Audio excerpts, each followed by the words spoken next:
വൈക്കത്തെ ചരിത്ര പ്രസിദ്ധമായ സ്മാരകങ്ങളിൽ ഒന്നാണ് തന്തൈ പെരിയാർ.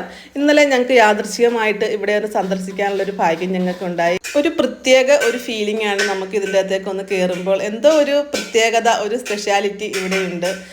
നല്ല രസമാണ് ഇവിടെ കാണാനായിട്ടൊക്കെ, നല്ല രസമാണ്. ചെടികളൊക്കെ നന്നായിട്ട് അലങ്കരിച്ചിട്ടുണ്ട്. ഇതൊരു നടപ്പാതയാണ്. കഴിഞ്ഞ മാസമായിരുന്നു ചരിത്ര പ്രസിദ്ധമായ ഒരു തന്തൈ പെരിയാറിൻ്റെ ഉദ്ഘാടനം.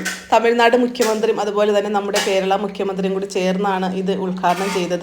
രാവിലെ 10 മണി മുതൽ വൈകിട്ട് 6 മണി വരെയാണ് മ്യൂസിയത്തിൻ്റെ അകത്ത് കയറാനുള്ള ആ ഒരു പാസിംഗ് സമയം എന്ന് പറഞ്ഞാൽ നമുക്ക്. അപ്പോൾ ഞങ്ങൾ ചെന്നപ്പോൾ ആ ഒരു ടൈം കഴിഞ്ഞു പോയായിരുന്നു. പിന്നെ ഞങ്ങൾ കുറച്ച് അത്തവണയൊക്കെ ഇറങ്ങി നടന്നു.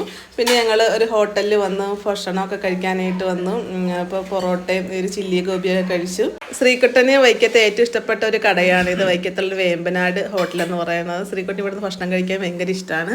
അത് കഴിഞ്ഞിട്ട് ഞങ്ങൾ ആ KSRTC ബസ് സ്റ്റാൻഡിന് സമീപമുള്ള എൻ്റെ വൈക്കമെന്നും പറഞ്ഞ് എഴുതി അവിടെ നിന്ന് മോമോസ് വാങ്ങിച്ചു. അപ്പോൾ അതൊക്കെ കഴിച്ച് ഇപ്പോൾ ശ്രീകുട്ടിക്ക് ഒരു ക്ഷീണം പോലെയായിട്ട് ശ്രീകുട്ടി ഇങ്ങനെ കിടക്കുകയാണ്. പിന്നെ ഞങ്ങളതൊക്കെ കഴിച്ച് അപ്പോൾ അതിൻ്റെ ഒരു വീഡിയോ ഒക്കെ ഞാൻ എടുത്ത്. വലിയ ടേസ്റ്റായിട്ടൊന്നും എനിക്ക് തോന്നിയില്ല, എനിക്ക് ഇഷ്ടപ്പെട്ടില്ല, ചേട്ടനും ഇഷ്ടപ്പെട്ടില്ല. ശ്രീകുട്ടി ഒട്ടും കഴിച്ചില്ല, വേണ്ടെന്ന് പറഞ്ഞ് ശ്രീകുട്ടിനത് കഴിച്ച്. അപ്പോൾ ചാനൽ എല്ലാവരും സബ്സ്ക്രൈബ് ചെയ്യണം. ഓക്കെ.